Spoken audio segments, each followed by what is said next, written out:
I was born in Ohio. The family that I was brought home to was a multicultural family that lived in one house. We had extended family and were bilingual in the house. We spoke Slovak and English, and my grandparents spoke Slovak. My grandmother was a gypsy healer who did healings in the downstairs of our house. And I'm not sure, my grandfather was a carpenter, but during the war he was working in a factory somewhere, and I don't remember what he was doing. They lived on the first floor of the house, along with my aunt and uncle, who was their oldest child of 10 children, and only 5 had survived childhood. My mother was the youngest of the 5 surviving, and we lived up on the second floor. And on the third floor of the house were my aunt's 2 children. She had 2 boys. They were teenagers when I was born. On the second floor of the house with our apartment, there was a studio apartment that belonged to my aunt's daughter. So she lived in one room there, and she was an adult. So it was quite a full house. It was a full house. Yeah. What stands out And for you about those times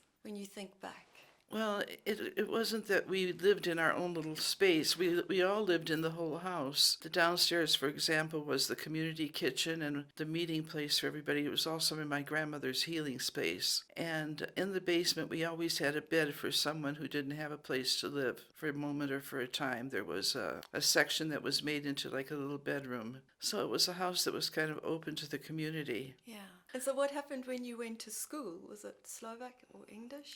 Well, I wanted to go to the Slovak school next door. We lived in the middle of a block in which on the right-hand side of our house was the Slovak Catholic Church, and then the rectory, and then our house, the schoolyard, a school behind, and a convent. My grandfather had donated the land to the Catholic Church to build a church around his house because he felt that would be safe, because he had been kidnapped as a gypsy and put on a Polish farm for acculturation.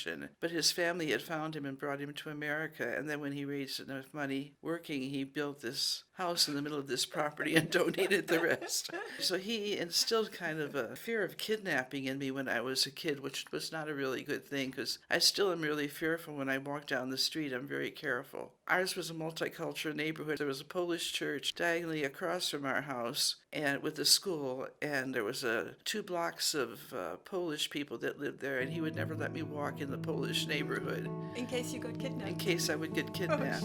And so it was kind of an interesting way to grow up.